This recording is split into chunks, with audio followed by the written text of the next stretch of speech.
This audio is to help coach you to think differently about depression so that you can gain greater control over your depression. It is meant to be listened to repeatedly until you automatically think in this new way about depression. First, it is easier to learn when you are relaxed and focused. So take a few moments to concentrate on your breathing and relaxing your muscles. Especially focus on letting the muscles in your neck and shoulders relax each time you exhale. Just let the tension go and the shoulders droop as you inhale and exhale slowly. Allow yourself to focus on each breath you take. Notice the air coming into your body as you inhale. Notice your chest muscles as your lungs expand with each breath. And notice the relaxation in your muscles as you exhale slowly. Just allow yourself to focus completely on your breath. As you do so, you can begin to let other thoughts go and focus on what I am saying to you. This mindful breathing process that we just did is a very important part of learning to manage depression, and I will explain why in just a bit. Right now, though, the most important thing to understand about depression is that it is a physical condition. Depression is not an inability to cope with life problems. It is a genetic condition that you were born with, just as someone with diabetes is born with that genetic condition. This is very important to understand because so many people with depression blame themselves for feeling bad. Unfortunately, the more you blame yourself and criticize yourself, the worse the depression can be. So it is important to understand that you are not to blame for this physical condition. However, just as a person with diabetes may need to do certain things to manage the diabetes, there are things you can do to manage the depression. And we will discuss those things. Right now, though, I want you to understand a little more how depression works and why people have believed that it is a psychological problem when it is actually a physical illness. To understand this, it is necessary to understand how psychological problems and stress affect depression. When I say that depression is a physical illness, I am referring to the cause and the symptoms. The basic core symptoms of depression are all physical, which include sleep problems, fatigue, lethargy, focus, and concentration problems. The secondary symptoms are a result of these. So because someone doesn't feel well, they may lack interest or desire in things. It may be hard to motivate. They may overeat as a way to feel better or get energy. They may not eat due to lack of desire. They might find it difficult to do most things. They may feel sad, worthless, and discouraged. But the core symptoms are physical. The reason there's so much confusion about depression and the tendency to believe that it is a psychological problem is because psychological stress worsens depression. Think of it this way. Imagine a person who had no psychological stress but had depression and rated their symptoms as a 5 on a 10-point scale, meaning that the symptoms were uncomfortable but manageable. Now that person has a disagreement with a friend. If they didn't have depression, that disagreement might be rated a 1 on the same scale. But since they have depression, their rating may now be a 6 because they started at a 5 because of the depression. Now imagine they just discovered some unpaid bills and are having a budget problem. Under normal conditions, that might rate a 2 on the scale, but with the depression and the disagreement with a friend, this person may now be an 8 on that 10-point scale, which would indicate now that the symptoms are intolerable and unmanageable. My point is that these psychological factors add to the depressive symptoms, but are not the cause. Without the depression, the psychological stress may have been very manageable. However, the combination creates an intolerable situation. As you can see, it is not that you can't manage the normal stressors of life. It is that someone with depression has to deal with the normal stressors of life in addition to the symptoms of the depression. Understanding this process, though, gives you a way to manage the depression. You may not have control over the core depressive symptoms, but you may have some degree of control over other stress in your life. The idea is that the more you control the other stress, the more you are able to tolerate the depression because you don't have to deal with the combined effect. The same concepts I'm sharing with you about the depression also work for other physical illnesses, such as heart disease. If the psychological impact can be reduced, many physical illnesses are better controlled. So I want to share with you some methods to help you begin to manage the depression. Let's return back to your breathing for a moment. I'd like you to again focus on your breath. Allow yourself to relax. Relax your neck and your shoulders. And completely focus on your breath as you slowly inhale and exhale. Notice the air as it comes into your body. Notice the change in your chest muscles and your shoulders as you inhale. Notice the air as it leaves your body. Pay particular attention to the relaxation of your muscles as you exhale. Let your shoulders drop and notice those muscles relax. Let your facial muscles relax. Imagine the muscles in your forehead becoming very smooth and relaxed. Let that relaxation continue down into your cheeks and your jaw. Just let all those muscles relax as you continue to focus on each breath you take. Now, as you continue to breathe slowly, we will discuss this mindfulness method that you are using now. Simply speaking, mindfulness is focusing on your immediate experience. Right now, that experience is your breathing and listening to what I am saying. Most often, people are not in a mindful state. When you are caught up in thoughts about worries, or negative thoughts, or demand thoughts, you're not being mindful. Because usually those things are not your immediate experience. For instance, if you have a demand thought of I should be doing something, that demand is not your immediate experience. You can either be doing something or not doing something, which can both be mindful states. But being critical of yourself is not a mindful state. It is a stressor.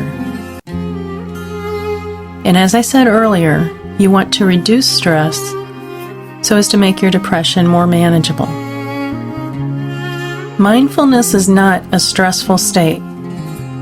Even when we are being mindful about a crisis, we are usually less stressed. I have had many anxious clients who have told me, when I have to deal with a real crisis I am calm. Maybe you have had that experience.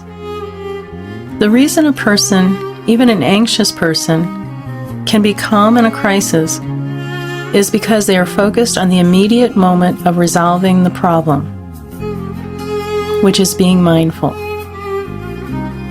However, if instead of focusing on resolving the problem, they were catastrophizing or thinking, I can't handle this, then they are more likely to feel the stress of the situation.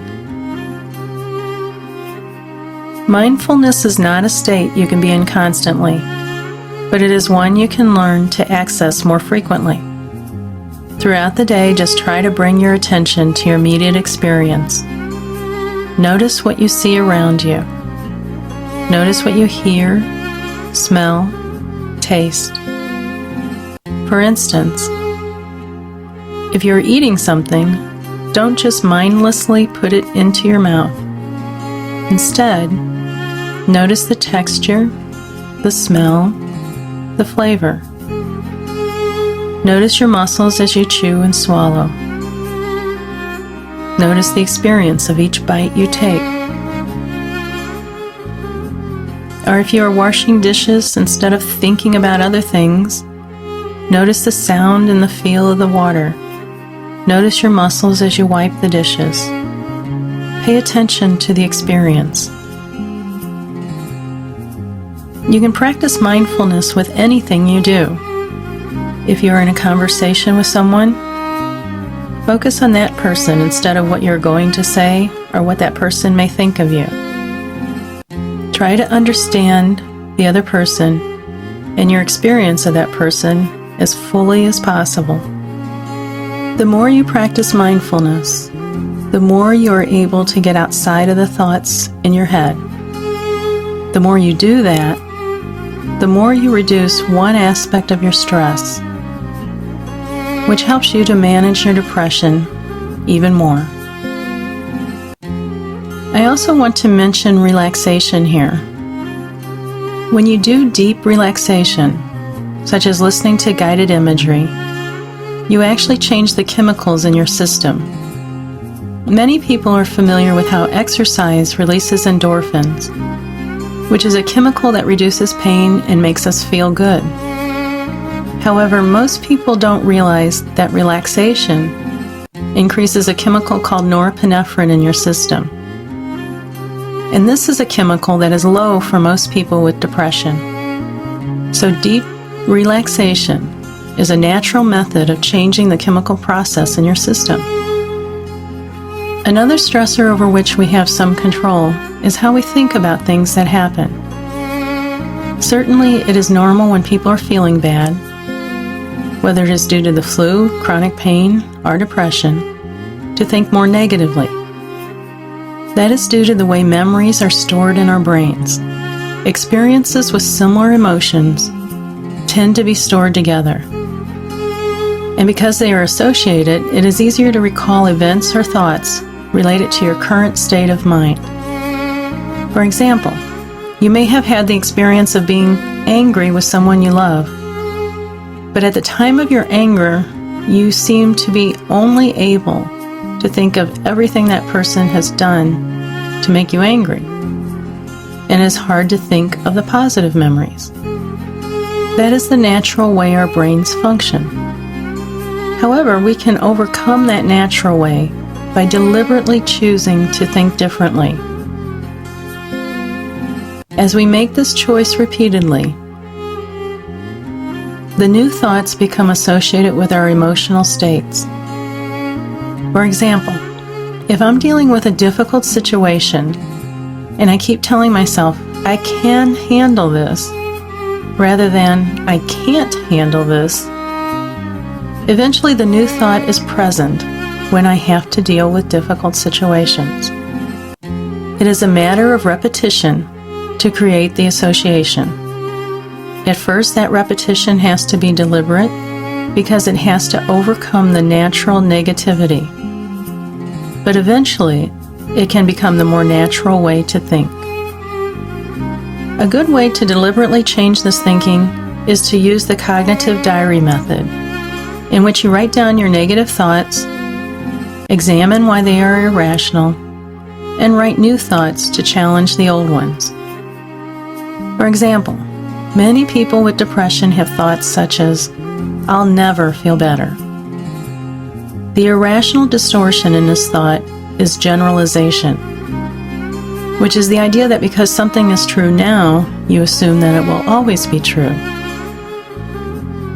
The way to challenge this is by telling yourself, "I may feel bad now, but there are some things I can do to help myself feel better, so I don't always have to feel this way."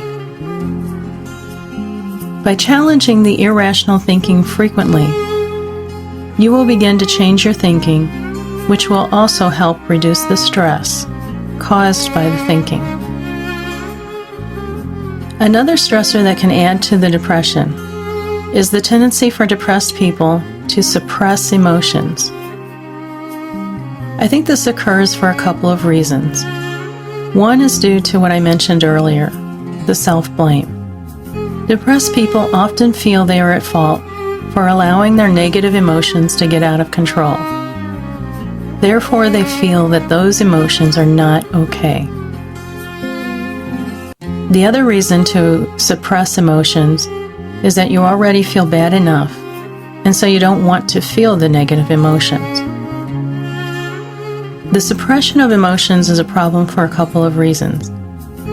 One is that it's almost impossible to suppress negative emotions without also suppressing the positive emotions. Therefore, people with depression are often emotionally numb. The second problem with suppressing emotions is that our emotions have a purpose. They provide us with information and help us to cope. So if you are suppressing emotions, instead of coping with the problems related to those emotions, you are adding to the stress that you already have to deal with. Let me give you an example. The emotion of grief has a very natural course of healing if we allow it to occur. And when I'm talking about grief, I mean any type of loss, not just due to death of a loved one. For instance, anyone who's listening to this is dealing with the grief of having depression. You have lost so much because of the depression. You may have lost your energy or your vitality. You may have lost relationships. You may have lost interest in things you enjoy. You may have lost dreams and hopes, but you have lost something. Now, most likely, just me mentioning these things has made you more aware of your grief. The tendency for most people is that they don't want to feel sadness or the grief. So they may get stuck in the denial stage of grief, which may be something like, "I don't have anything to feel bad about. Other people have it worse." Or they may get stuck in the anger. In fact, some of you may be angry with me right now and are thinking, "Why is she making me feel worse? This is supposed to help me." Well, allowing the natural process of grief does help, but sometimes it feels worse before it feels better. The numbness of the depression is dangerous because it is everlasting, but grief doesn't last when we allow it to be expressed. Grief actually has a very predictable course when you allow yourself to fully experience the emotions. The grief process is a healing process. You have every right to be angry and sad about what depression has cost you. Other people without depression don't understand. They don't understand the loss you have experienced due to the depression. This certainly isn't something you would do to yourself. It is not your fault. You didn't ask for it. But you do have to deal with it, and you are dealing with it. You're doing something right now by listening to me and learning about your depression. So instead of suppressing your emotions, allow them to be expressed.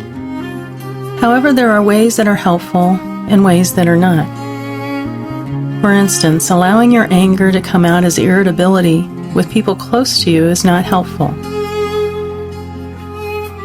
One way I have found that has worked for many of my clients is to write a grief letter. In the case of depression, the grief letter may not be to a person, but could even be to the depression itself. You might start with something like, "Dear depression, I'm so mad at you because of what you have done to me." And then just express whatever you feel. This helps to release the emotions. However, it also can be very intense, so it is important to have a plan to take care of yourself afterwards. Also, you may need to do this with the guidance of a therapist. The important thing right now, however, is to validate your emotions to allow you to feel them. It may not feel like it immediately, but as you release your emotions, it will reduce your stress. Finally, I want to mention another group of stressors involving problem solving and goal setting. If we have an unsolved problem, it just adds to our level of stress. Therefore, it's important for you to try to do something about any problem that has a solution or partial solution. However, if you're like most people with depression, you're feeling so bad that trying to do anything just seems overwhelming. I have found with my clients, though, that if we can set small goals that are manageable, eventually they add up. The key is to develop a goal that is simple enough that it's hard not to do it. For example, if your room is a mess, instead of saying, "I need to get this room clean," which may be too overwhelming and then doesn't get done, say, "Whenever I get up, I'm just going to put one thing away." You would be surprised at how much gets accomplished with simple goals. Activity of any sort is helpful for depression. I think this is true because activity is more mindful. You are focused on your immediate experience. So especially doing things that you would normally enjoy is a good idea, even if it seems like you wouldn't enjoy them. The more you do those things, depression becomes less of a central focus of your life. I hope that by listening to this, you have some ideas about how you can address your depression. The more you listen to this, the more it will help change your thinking about the obstacles to dealing with your depression. Also, people often focus on different aspects of what I'm saying when they are ready to hear it. Keep in mind that you are taking steps to deal with your depression by listening to this. As you change your thinking and learn to be more mindful, you will reduce the additional stress that makes your depression worse. You will be able to focus more on how to care for yourself with the depression rather than being self-critical. As you care for yourself, it will help make your depression more manageable.